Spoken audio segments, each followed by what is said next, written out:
The opening night of the NBA season was nothing short of spectacular. What a great first matchup. Rockets, Thunder, a potential Western Conference Finals matchup several months from now. And, you get Kevin Durant going back to Oklahoma City. Booed when he comes out. I love that they showed the starting lineup presentations. They haven't done that in years, it feels like. And the game was so good. It was just awesome. Yeah, Kevin Durant, playing 47 minutes on night one. I don't think that's what he wanted or anyone on that Rockets coaching staff wanted, but he played 47 minutes. Shai Gilgeous-Alexander played 47 minutes, and it was just an awesome game, really from start to finish, back and forth. Alperen Sengun, that dude's, oh man, he's going to be so good. He's going to be so good for them this year. You can already see that there's just a little bit more space with Kevin Durant out there on the floor. Sengun not having to be the only creator. That's just going to give him more opportunities to score. It very much helped that he shot 5 of 8 from 3 last night. I don't think he's going to shoot like that all year. But if he can be like a 36, 37% three-point shooter, that's really going to help space out that Rockets offense. Because when they go big like that, like when you have Amen Thompson and Steven Adams, and if Alperen Sengun can't shoot, then the spacing, even with Kevin Durant and Jabari Smith Jr. both out there on the floor, the spacing just isn't going to be good enough for this Rockets team to be as good offensively as they can be. So Alperen Sengun shooting is going to be really important all year. The Kevin Durant ISO late, we saw it in every overtime and late in the fourth quarter. Like, that's why they went and got him. And you could just see it immediately. It's like, okay, like they have a guy that they can just give the ball to and get out of the way, and he can go and find a way to score. And, he did that, missed a free throw late that really cost them, but a pretty solid opening. I thought he did a good job of just kind of picking his spots. Because, look, it's night one, long season, a lot of young guys on this roster who can really go and get it. And everyone's going to want to talk about Amen Thompson because he's every hipster's favorite, or every basketball hipster's favorite player right now. Everybody loves that dude. I'm still tooting my Jabari Smith Jr. horn. That guy got better. And he's going to be a really important piece for the Rockets this year. Tall, long, not super athletic, but more than athletic enough to be a really good defender. The fact he didn't have any blocks and only one steal last night is disappointing. I thought he'd be a little more impactful on the defensive end than he was. But still, though, more than just a guy shooting corner threes this year. He hit a couple nice little turnarounds. Like, he got better. And so I'm really just excited to kind of see what he looks like as the year progresses. I thought he was much more decisive on offense. I thought when he caught the ball, he knew exactly what he wanted to do. And, maybe that's just from a summer or I guess a training camp was worth of working with Kevin Durant. Maybe he's already learned all that stuff pretty quickly. But really liked his game. Wish he would have rebounded a little bit better than what he did. But when you're sharing the floor with Steven Adams and Sengun, your rebounds are probably going to go down a little bit. Off the bench, the bench unit felt a little underwhelming for Houston.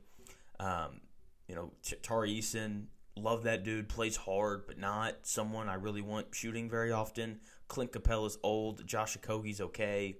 When Dorian Finney-Smith comes back from his ankle surgery, that'll help. Jashawn Tate, another guy, same thing. When he comes back from his ankle surgery, that'll help them as well. So they've got depth coming. They just need it to get here at some point.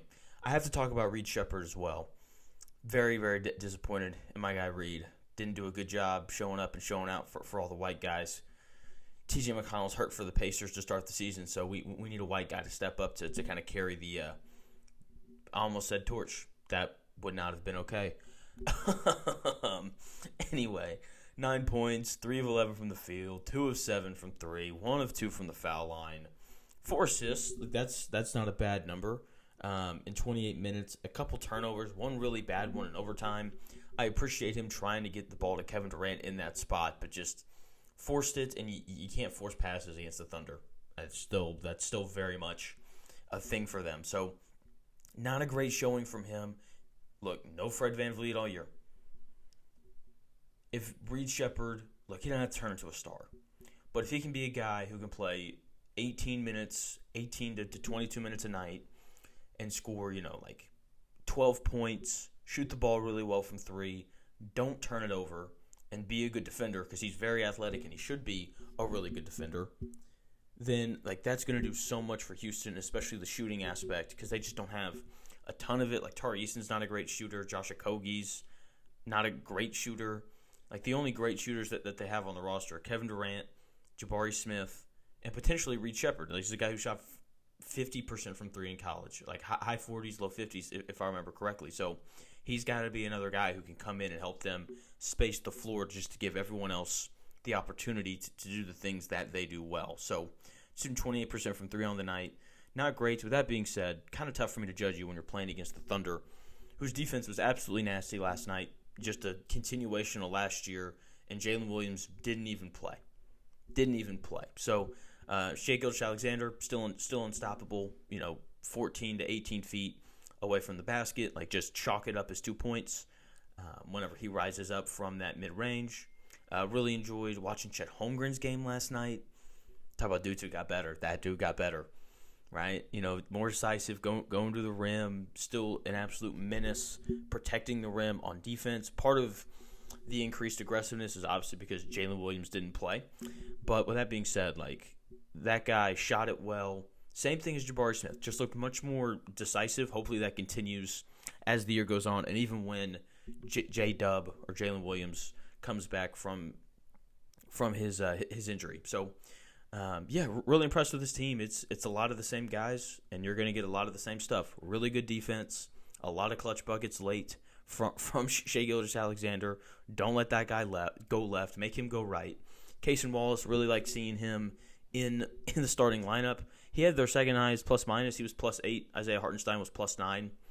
You had to have guys like Cason Wallace if you want to win. Just a tough dude. He had 7 rebounds, and he's like the smallest guy on the floor. Shot 3 of 8 from 3, 5 of 10 from the floor overall, 15 points, 7 rebounds, 5 assists, 4 steals. Just filling it up in every way, shape, and form. Like, if Reed Sheppard can be just a slightly lesser version of that, then the Rockets are going to be great this year. So that's kind of what Reed Sheppard is looking to do. This Thunder roster is really good, more than good enough to win the whole thing. Will they? I don't think they will, just because it's really hard to repeat. There's a reason why it's been quite some time since we've had a repeat. But if anyone can do it, it's this very young, very athletic, very defensively dominant Oklahoma City Thunder roster that has the reigning MVP on their team. So, great opening night. I thought that the presentation from NBC was awesome. Did a great job of kind of blending like the nostalgia with kind of this new era. I thought Mike Tirico, Jamal Crawford, and Reggie Miller did a great job of calling the game, especially like their first time as part of like a 3-man crew. The halftime show was good. I thought the interview, the sit down with Michael Jordan, I thought that was awesome. Right? He didn't give you a ton of analysis, but you can tell that they're just kind of setting up for the rest of that interview to be unveiled throughout the rest of the season. Right? So I know next week I think they're getting into like load management and all those things. And no matter what you think of Michael Jordan, there's like 1 or 2 people that when they talk basketball, you absolutely have to listen to them.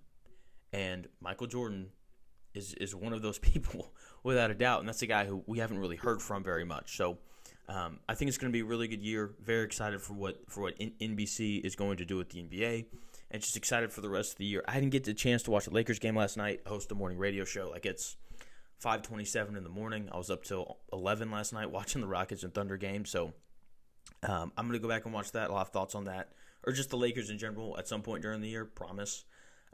Hard to be successful in this if you don't talk about the Lakers, sadly. So I'm going to do that.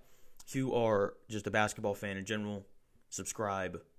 I do a lot of NBA stuff. I'm going to try to do more college basketball stuff this year as well. So make sure that you're subscribed. If you're a football fan too, even better, because I got a ton of college football and NFL stuff rolling out as well. That's going to do it here. Once again, please subscribe. I'll talk to you again soon.